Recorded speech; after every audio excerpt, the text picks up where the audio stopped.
मेरा एक बड़ा ही फेवरेट कुकी होता था बचपन में, नैन खटाई बिस्कुट या जो भी आप उसको कह लो। उस नाम की एक गुजराती फिल्म है, उसका ट्रेलर आया है। गुजराती मुझे नहीं आती, बट नैन खटाई मेरी फेवरेट थी, तो मैं चेकआउट करना चाहता हूँ। और मैंने कभी भी किसी गुजराती फिल्म का, as far as I can remember, trailer check out भी नहीं किया है पहले। આમ અંદર આવ હા સ્માઈલ કરો ओके, सब टाइटल्स हैं तो समझ आ जाएगा। હજી મોટી એ ફેટુચીની કાચી હોય પેપે એટલે એટલે પાસ્તા સર એક પેગ લગાવો ને મોજ આવી જશે. જય બાપને દારૂ પીતા શીખવે છે. કળજુગ છે કળજુગ, હે માં ભગવતી અકલાપન. ટ્રેન થવાનો હશે તો એને મેળે થઈ જશે. હાલમાં વિશ્વાસ બનાવો, એટલો વિશ્વાસ રાખો. આઈ લાઈક યુ તમને હું ગમ્યો? લગ્ન કરવાનો ઈરાદો છે કે શું? આટલા વર્ષો થઈ ગયા લગ્નને, કંટાળી નથી તો હજુ મારાથી. ભાવતી વાનગીથી મન થોડું ભરાય.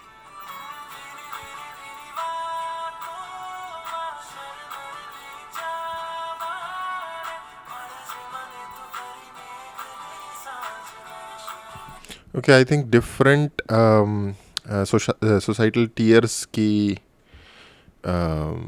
कैटेगरीज में लोग हैं। I think, I am not sure. एक परिवार लग रहा है जो थोड़ा सा कम, लाइक लोअर मिडिल क्लास से एक थोड़ा सा अपर मिडिल क्लास का व्यक्ति है। I think, I mean so फार मुझे यही समझ आया। આપણે આ બસ સ્ટોપ પર એક ખ્યાલ રૂપે મળતા રહીશું હંમેશા. ખયાલો છે ખયાલો સુંદર જ હોય, બસ એમાં ઘર બનાવીને રહી ના શકાય. ओके, आई थिंक नहीं, बहुत ज़्यादा फ़र्क भी नहीं है उनके फाइनेंशियल लेवल में। बट हाँ, आई थिंक इसको कहते हैं जो पैरेलल डिफरेंट स्टोरीज नहीं चल रही होती, उस टाइप का कोई सीन लग रहा है। રમવા જાય છે કે ગુંડાગીરી કરવા? તમને શું લાગ્યું કે અમને તમારા કરતૂતોની ખબર નહીં પડી? આ બંધારામાં રાખશો આપણે? તમે બધા મહાન બનીને થાકી નથી જતા? જેટલી ચાદર હોય એટલા જ પગ ફેલાવા. આપણે બધા પોલીસ વાળા છીએ, પરિવાર બનીને રહેવામાં જ ગર્વ છે. નથી જોઈતો તમારો ગર્વ, નથી જોઈતો. સચ્ચાઈ જાણવી ને એની જોડે રહેવું, આ બે અલગ અલગ વસ્તુ છે. ભાભીનો હરખ કે તારો? જે થવાનું એ થાય દર વખતે. હર વખતે સાંભળવાનું આ બધું ના મૂકવું આ વખતે. માન મર્યાદા તમારી અને અગ્નિ પરીક્ષા સીતાની, પણ આ મારી રામાયણ છે અને મારી રામાયણમાં મારી સીતા અગ્નિ પરીક્ષા તો નહીં ચાલે. ओके, थोड़ा सा सोसाइटल स्ट्रक्चर्स को जिसे कहते हैं ब्रेक अवे करने वाला, मुझे अभी तक टॉपिक ही समझ में नहीं आ रहा था कि क्या टॉपिक है, लेकिन आई थिंक या थीम है, तो वो थीम है आई थिंक।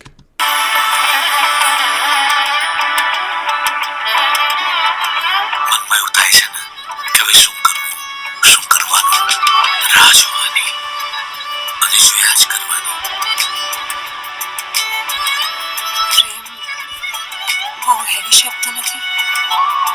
શબ્દ સહેલો છે પણ એને સાચવવું અઘરું છે. કે આપણા સપનાની દુનિયામાં દર રવિવારે આપણે આપણા બસ સ્ટોપ પર મળતા રહીશું. આવીશ ને મને મળવા.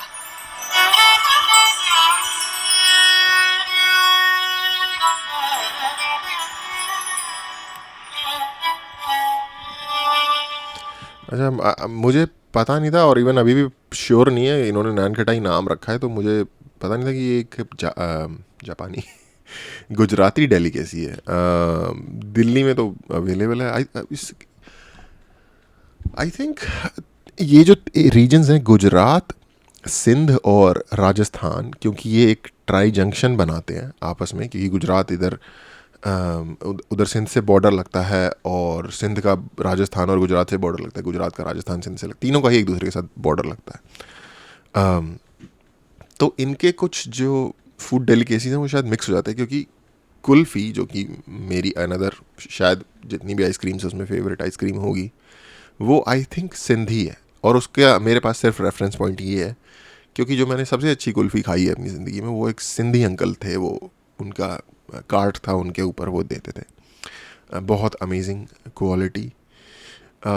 बट गुजरात में भी मुझे लगता है पॉपुलर है, और ये सेम बिस्किट्स और इस टाइप की चीज़ें भी गुजरात में काफ़ी पॉपुलर हैं या वहाँ से आती हैं।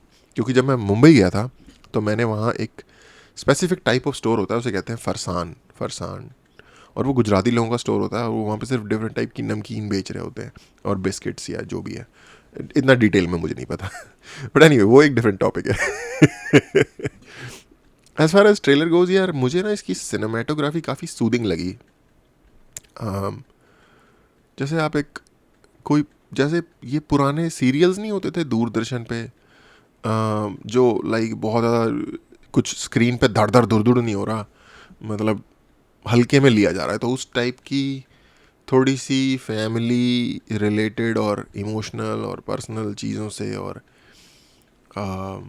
चीज़ों के बारे में, सोच क्या है परिवार के बारे में या पार्टनर के बारे में, उस टाइप की फैमिली रिलेटेड पर्सनल चीज़ों से रिलेटेड एक स्टोरी है, जिसमें इस टाइप की स्टोरीज़ में बेसिकली जिसमें कि मल्टीपल स्टोरीज चल रही हैं पैरेलली आई गेस। मुझे ये नहीं समझ आया कि क्या उनका आपस में कोई कनेक्शन था एक दूसरे के साथ या नहीं, ये मुझे समझ में नहीं आया।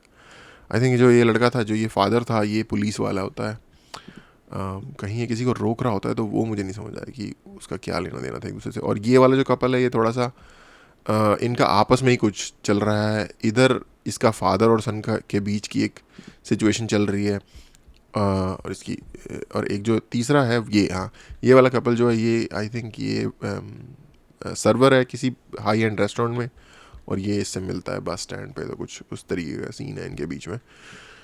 इसके अलावा मुझे कुछ ज़्यादा लाइक इन्होंने गिव अप नहीं किया अपनी स्टोरी के थ्रू, जो कि आई गेस आपको समझ में भी आ गया फिल्म किस चीज़ के बारे में है, पर आपको पता भी नहीं चला कि स्टोरी क्या है मूवी की। तो ये ट्रेलर कट करने का आई थिंक एक टैलेंटेड तरीका है।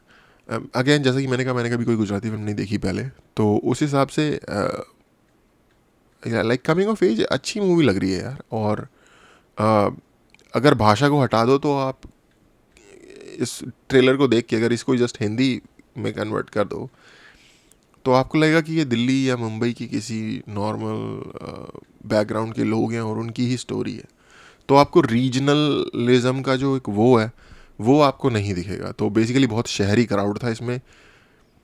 गुजरात के स्पेसिफिक लैंग्वेज के अलावा मुझे और पर्सनली कोई स्पेसिफिसिटी नहीं दिखी गुजराती कल्चर से कनेक्टेड। आई डोंट नो वो एक अच्छी चीज़ है बुरी चीज़ है